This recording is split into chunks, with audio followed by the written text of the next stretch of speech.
We are talking The Batman. Yes, this is Matt Reeves, Robert Pattinson, our Bats, kind of reboot of the Batman franchise.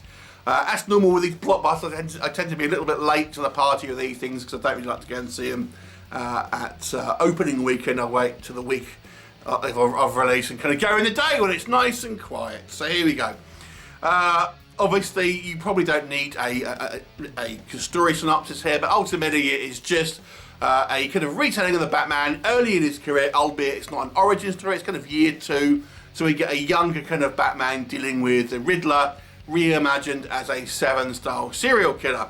So, that's all I'm going to say on the plot. Let's discuss what I think works in this movie. This is obviously a sobering and dark, I would say the darkest adaptation of the Batman yet, to be honest with you. It almost feels like this should have been a more an adult film, an R-rated film if you're in America, but it doesn't quite go that far. It's almost like it feels a lot like Seven in a way, but without kind of having the gruesomeness of of that movie. But it feels as far as you can go in having a mainstream kind of superhero film. And I quite enjoyed that, and I actually really liked the reinterpretation of the Riddler as a kind of a serial killer.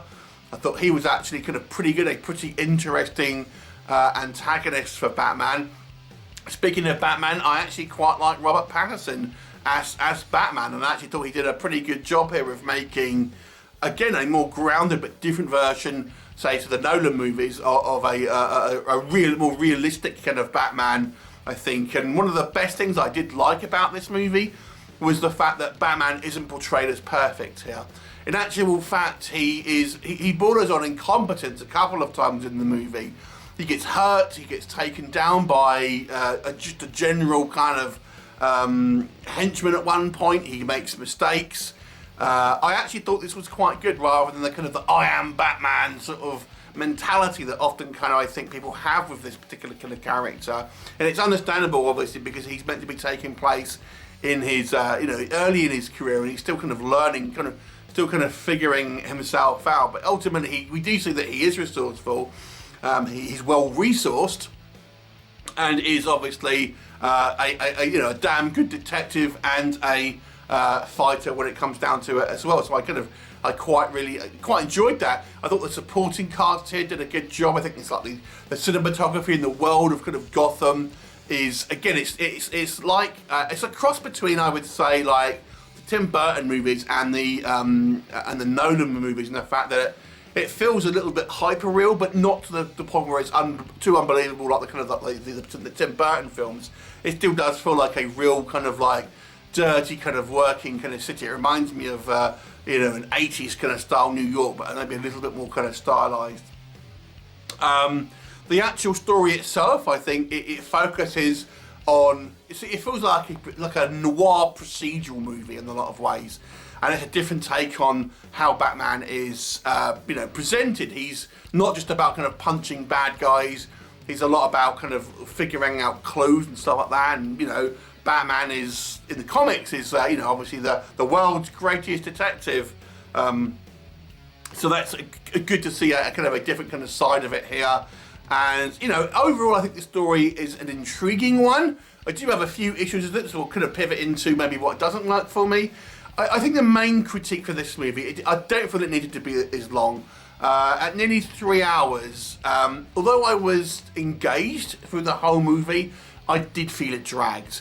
I thought it could have cut down, for example, a lot of the kind of the mob storylines here. I think it was a little bit too much to having there was too many diversions, if you ask me.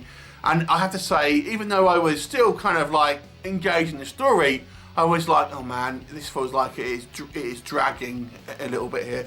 So I don't want to say I was necessarily bored exactly, but I kind of wanted it to kind of just get on with it to a degree. I didn't think it necessarily needed to have the whole mob angle as well, or not to the degree that it does. I'm going to say I think the character of Catwoman seemed somewhat superfluous to me. I didn't really feel like she had a huge impact on the actual kind of plot. She was played perfectly well, I think. And I think she kind of looked the part. but I didn't really feel like she had much purpose there, to be honest. You know, she has a couple of things to do, but you ultimately, you take her out of the movie, and it plays kind of more or less the same to a certain degree anyway. And again, it kind of runs into this somewhat of a self-indulgent kind of running time and kind of story beats that I feel sort of slowed the story down a little bit too much. The Robert Pattinson as Batman, I think, was fine, but I think his Bruce Wayne persona could have been a little bit more developed, because obviously the sort of side that he put, we don't really see much of him as Bruce Wayne, to be honest.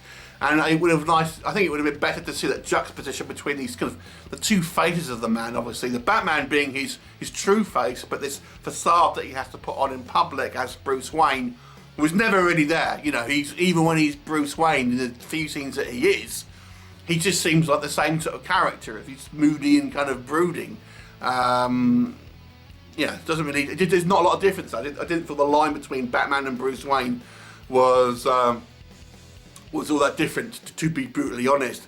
And finally, I've got to say, I think the last act, I mean, they obviously it was like the typical kind of Hollywood movie. We need to have a final kind of like large kind of, you know, violence scene and big spectacle in the kind of the last act of the movie, in the kind of the you know, the final kind of showdown and all this. I don't know if to me that didn't really suit the rest of the film. It seemed a little bit overblown to me, and then we have all these kind of henchmen coming out of the woodwork. I don't know. To me, it didn't really fit. It didn't really quite work for me, that kind of final act. I'm not going into too much details. I don't want to go into spoilers, but yeah, the final act wasn't perfect for me. It didn't really feel like it quite fit with the tone of the rest of the movie. But overall, it's certainly a good film. I think on a technical level, the subtlety in the filmmaking here, the performances, the kind of the you know, just the little attentions to detail does make this film certainly a good film. I think I probably still prefer the Nolan movies, if that makes sense, but I will give this one a 7 out of 10. Have you seen it? What did you think of it? Leave me a comment and I'll look forward to seeing you next time. Bye for now.